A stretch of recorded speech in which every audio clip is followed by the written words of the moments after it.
Olá, o Palavra do Professor de hoje recebe o Dr. Sérgio Pinto Martins. Ele, que é um dos maiores doutrinadores de direito do trabalho no Brasil, vai conversar conosco sobre essa importante temática. Olá, doutor. Olá, tudo bem? Hoje o senhor ministra uma palestra sobre convenções da OIT e direitos humanos aqui na Verbo Jurídico. Qual a importância desses temas para o direito do trabalho? Eu acho que a importância é muito grande. As convenções da OIT, elas têm sido divulgadas de uma forma assim muito grande. Muitas dessas convenções foram ratificadas pelo Brasil. Talvez o Brasil hoje tenha mais convenções aqui que foram ratificadas na América Latina e existe necessidade de se verificar se essas convenções são compatíveis com o que nós temos, a necessidade de determinadas convenções delas serem complementadas por legislação, porque a convenção remete à legislação nacional, o sistema nacional. Então existe necessidade de se verificar tudo isso. Eu acho isso muito importante sob um ponto de vista do direito internacional do trabalho. O senhor poderia falar um pouco sobre os principais conflitos que envolvem as relações trabalhistas no Brasil? Bom, o principal conflito que nós tínhamos, vamos dizer assim, historicamente, no número de reclamações, sempre foi de questão de hora extra, né?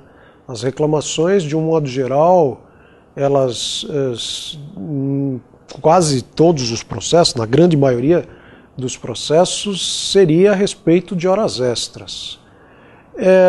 Mas isso foi mudando um pouco, porque a partir da vigência da emenda 45, que alterou a competência da Justiça do Trabalho, começaram a entrar outros temas. Um deles, que é hoje muito comum nas reclamações, é o tema de dano moral. Então há um pedido de indenização por danos morais por mais diversos motivos. Então, antigamente se dizia que praticamente era tudo hora extra. Hoje também já se pode dizer que existe muita postulação de dano moral, não exatamente da mesma forma como nos Estados Unidos, de se falar numa indústria do dano moral, mas nós temos muitas postulações de dano moral. E um terceiro aspecto que é decorrente disso que eu falei, da questão da competência, é que a Justiça do Trabalho passou a ter competência para analisar as indenizações por danos morais ou materiais decorrentes de acidente de trabalho. Não que a Justiça do Trabalho seja competente para julgar acidente de trabalho, não é isso. Mas essas indenizações passaram a ser da competência da Justiça do Trabalho justamente porque é uma questão que ocorre nessa relação entre empregado e empregador. Então, esse tipo de indenização, elas eram julgadas pela Justiça Estadual e agora elas são julgadas pela Justiça do Trabalho. Então também houve necessidade de uma formação dos juízes em torno dessas indenizações, porque não era comum se julgar esse tipo de questão. E hoje acho que nós já estamos um pouco melhor em relação a uma evolução da jurisprudência trabalhista a respeito desse assunto. Então, tem havido muita postulação nesse sentido, que seria, eu acho, hoje as principais postulações. Recentemente tivemos uma alteração no CLT. Quais as principais atualizações do direito do trabalho brasileiro? Bom, eu me lembro de 3, e vou dizer talvez uma quarta, mas por um outro aspecto. Uma primeira é o adicional de periculosidade que foi estendido para o pessoal motoboy. A nossa legislação estendeu também para outras situações, como de pessoas que trabalham armadas, de vigilância, etc., que não deixa de ser uma situação de periculosidade. E recentemente entenderam também de estender essa situação para o pessoal que faz esse transporte de motoboy, que evidente, é perigoso e com isso dá direito ao adicional de 30% sobre o salário. Então essa é uma primeira alteração. A segunda alteração, que me parece ser um pouco estranha, é a alteração que foi feita em estender o direito à garantia de emprego da gestante quando ela falece, que seria, e a criança sobrevive, que seria evidente uma situação social, mas que era uma coisa que dizia respeito à gestante, e resolver estender essa situação também para o cônjuge poder cuidar da criança. Acho que, sob o ponto de vista social, é certo, mas não é exatamente era essa a ideia da Constituição. Mas, enfim, foi estendida. Uma terceira alteração, que é importante num certo aspecto, é a que foi estabelecida na Lei 5859 de 72, que é a lei da empregada doméstica. Uma coisa que se reivindicava há muito tempo, de se poder estabelecer multas pela não observância da legislação trabalhista em relação ao empregado doméstico. Então houve uma inclusão de um artigo nessa lei para remeter às multas da CLT e poder a Superintendência Regional do Trabalho aplicar essas multas. Então acho que nesse aspecto é importante.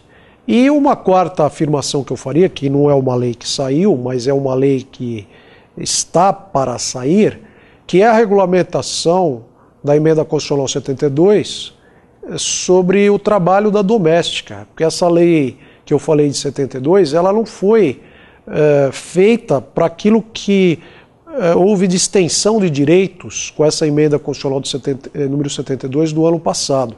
Então nós precisamos de uma nova lei doméstica para estabelecer essas situações especiais, essas peculiaridades do trabalho na casa, por exemplo, do intervalo que deve ter, todos devem ter um intervalo para repousar, para se alimentar, mas que nessa relação, que é uma relação que tem uma confiança muito maior, precisa ser um intervalo diferente, porque, evidente, a empregada não quer ficar lá 1 hora na casa, por exemplo, a mais do que o horário dela, mas ela precisa ter um intervalo para ela repousar, para ela se alimentar. E é isso que, entre outras coisas, que se pretende estabelecer para regulamentar essa emenda constitucional e estabelecer um intervalo diferenciado que lá falam em 30 minutos, assim como outras peculiaridades, outras particularidades. É uma lei importante que já foi aprovada no Senado, ela foi mandada para a Câmara fez alterações, ela foi devolvida para o Senado e agora, nesse período eleitoral, não se sabe se vai ser aprovado ou não, ou se depois do período eleitoral, mas é uma lei importante.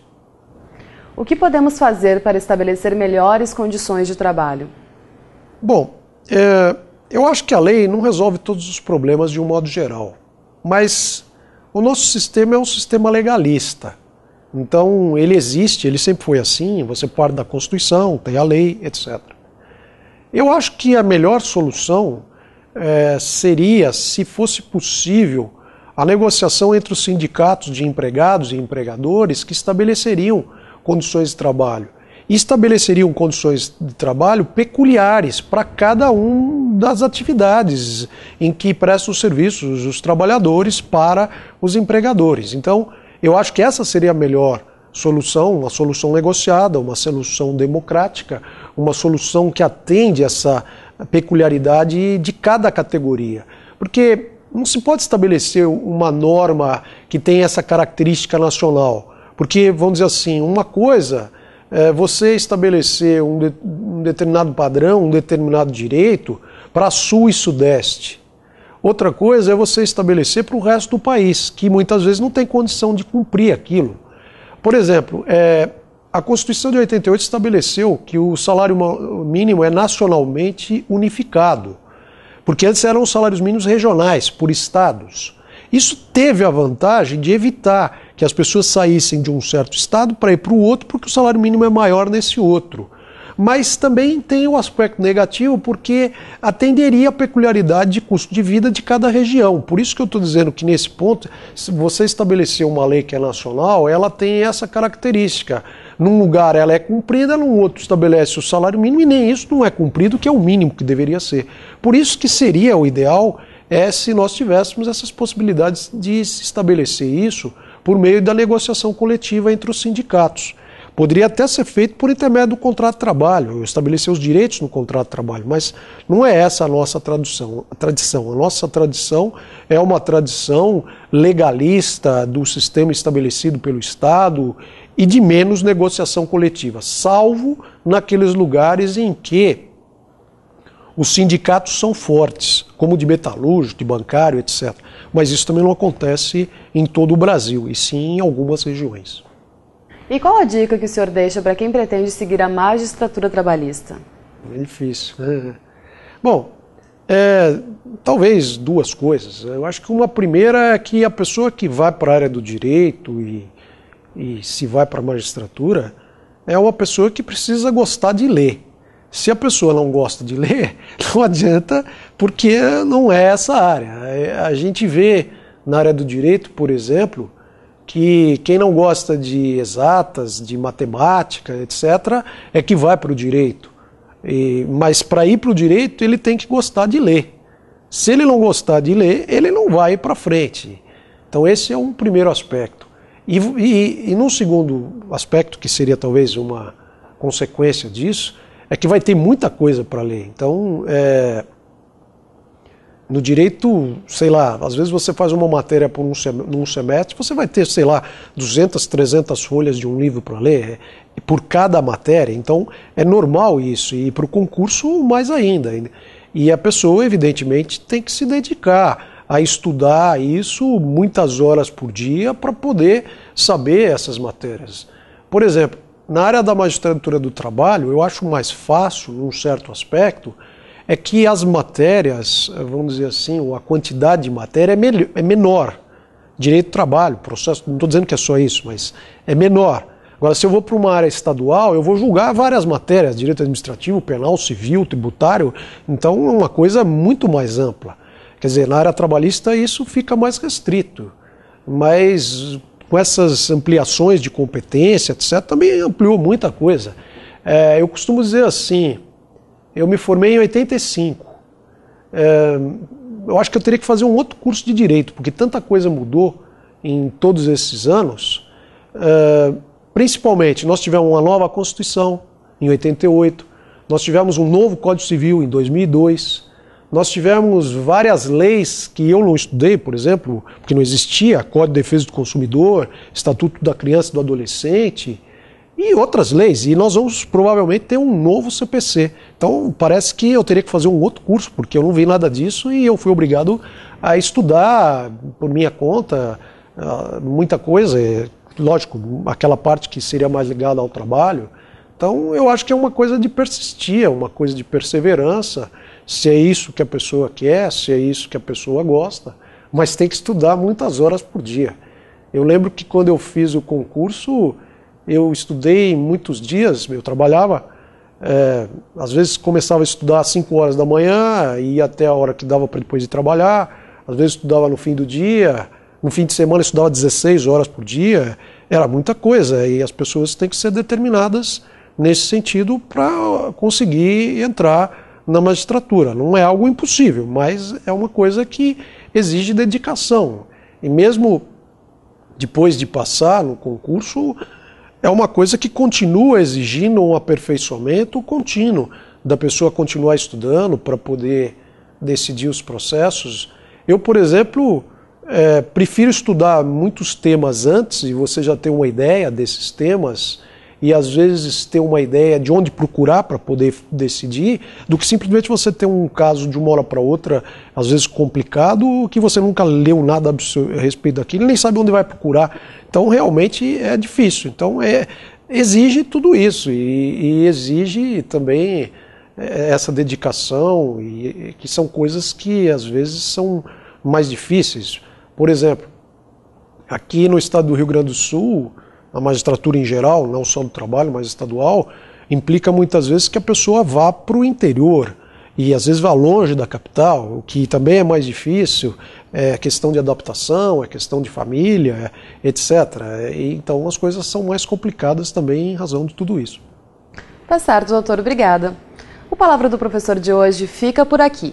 Agradecemos a presença do Dr. Sérgio Pinto Martins e até o nosso próximo encontro.